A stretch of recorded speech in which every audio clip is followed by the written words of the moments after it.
Fala galera, beleza? Vamos falar então dessa análise desse jogo entre Flamengo e Atlético Paranaense no Maracanã, onde o Flamengo perdeu por 3-0, Flamengo 0, Atlético Paranaense 3 dentro do Maracanã. Um jogão de bola, um grande jogo, que os números não dizem o que realmente aconteceu, porque o Flamengo praticamente atacou o Atlético Paranaense o jogo inteiro. Foi quase que 70% de posse de bola, e eu acho até que foi 70% de posse de bola, e o Flamengo não conseguiu furar a defesa do Atlético Paranaense. O Atlético Paranaense veio num propósito de jogo para jogar defensivamente e sair no contra-ataque. Entrou num esquema do 3-4-3 para poder atacar, e na defesa ele veio se defendendo um 5-4-1, com o Renato Kaiser no ataque, incomodando um pouco a defesa do Flamengo. Mas o jogo não foi exatamente, analisando 3-0 o placar, tu pensa assim, cara, o Atlético Paranaense detonou o Flamengo. Ele realmente ele foi mais objetivo, ele foi mais certeiro, e o Flamengo do Renato, que a gente pode falar que o Renato, ele sempre comenta, ele contém esse tipo de situação na carreira dele, porque ele não consegue furar uma defesa adversária, isso que ele tem grandes jogadores. Eu fiz um comentário num vídeo anterior falando que ele, fora os jogadores que ele tem onde ele perdeu para o Fluminense, que ele deixou, estavam lesionados, ele trouxe o time titular dele, o Flamengo seria muito mais forte. Mas esse time com Gabigol, com Bruno Henrique, Everton Ribeiro, o Arrascaeta não está jogando, não se recuperou, né? Mas ele vem com o Andrés, eles não criaram, quer dizer, eles criaram, mas não fizeram gols, é isso que eu quero dizer. O goleiro Santos foi protagonista do time do Atlético Paranaense. A dupla de zaga do Atlético Paranaense com o Thiago Heleno e com o Zé Nivaldo, que entrou por último, né?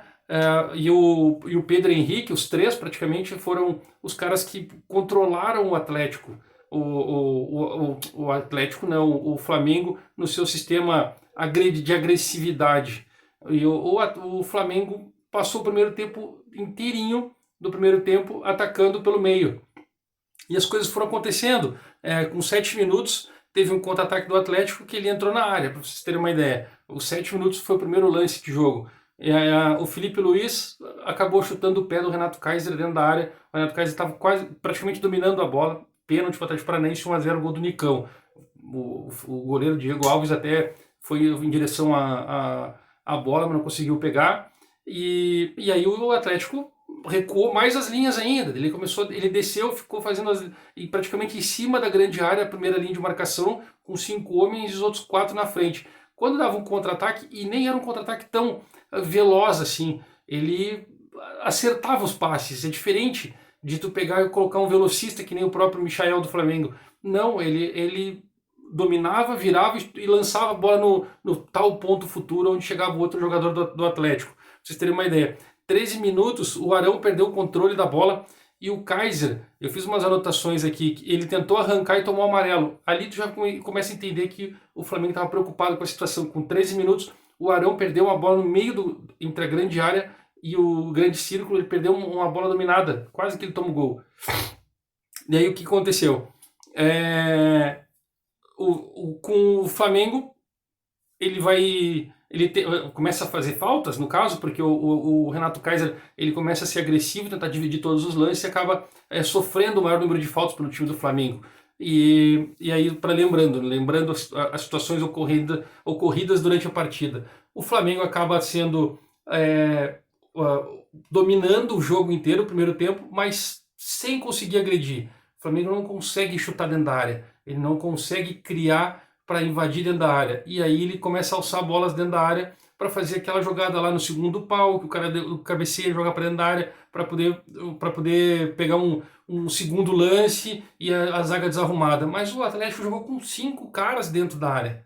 Quando o Flamengo vinha para o ataque, que passava do meio campo para chegar em linha de fundo, ele recuava mais a linha e ficava entre a pequena área e a grande área, a linha de 5 do Atlético. O Atlético com o Valentim, ele treinou muito isso. Olha que o Valentim, acho que esse era o 10º jogo dele pelo Atlético. Ele treinou muito esse sistema. Tu imagina, tu tá com um sistema do 3-4-3 e que na tua marcação tu transforma num 5-4-1. Cara, tu tem que estar muito perfeitinho, o encaixe tem que estar muito certo. acertar os jogadores, colocar cada peça no seu lugar. Para vocês terem uma ideia, o Léo Cittadini, que no outro jogo foi no empate em 2-2, que ele foi um dos melhores do time do Atlético, esse jogo ele ficou praticamente marcando como volante cravadinho. Ele foi aparecer no segundo tempo, e depois do segundo tempo ele acabou sendo substituído porque saiu lesionado. Cara, o jogo não foi exatamente o que o placar mostrou, mas foi um grande jogo. O Atlético Paranaense dominou todas as ações que ele tinha, ele dominou o Flamengo. Ele dividia a bola, o Flamengo perdeu a cabeça quando tomou o segundo gol.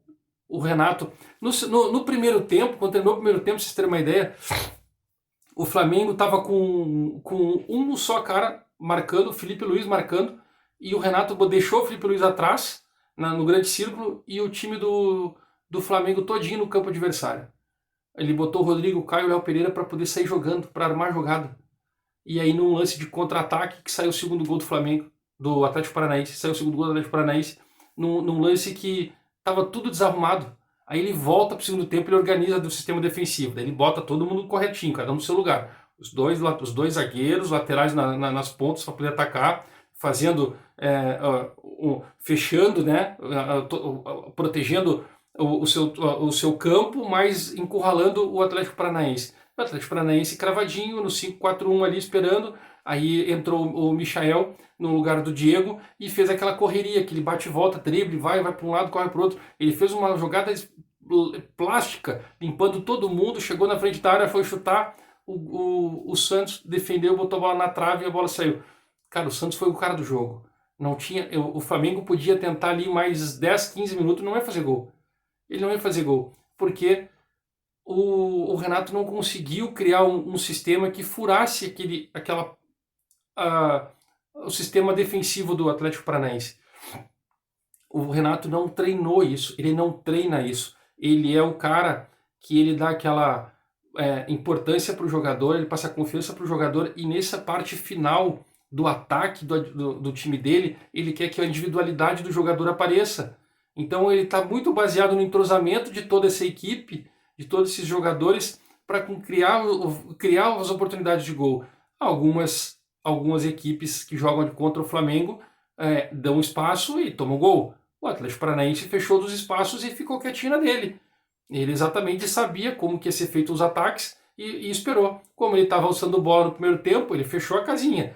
No segundo tempo, como ele ia jogar pelos lados do campo, ele abriu o seu sistema de marcação e recuou mais um volante para fazer uma linha de 6.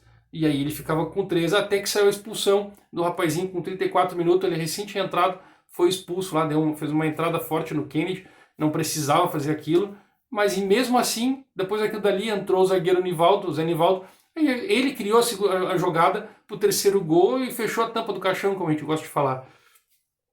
O Flamengo não conseguiu entender o que estava acontecendo, ele não entendeu o jogo inteiro o que estava acontecendo. Quando deu os 34 minutos que foi expulso o jogador do Atlético, aí bagunçou. Aí era seja o que Deus quiser. O Flamengo não entendeu. Será que eles vão entender por que eles perderam? E eles têm mais uma decisão agora na Libertadores. Vamos ver o que acontece aí. Tentei passar para vocês, eu sou o Léo Nascimento, jornalista em formação. Gostou? Dá o like, se inscreve e ativa as notificações para ver mais vídeos.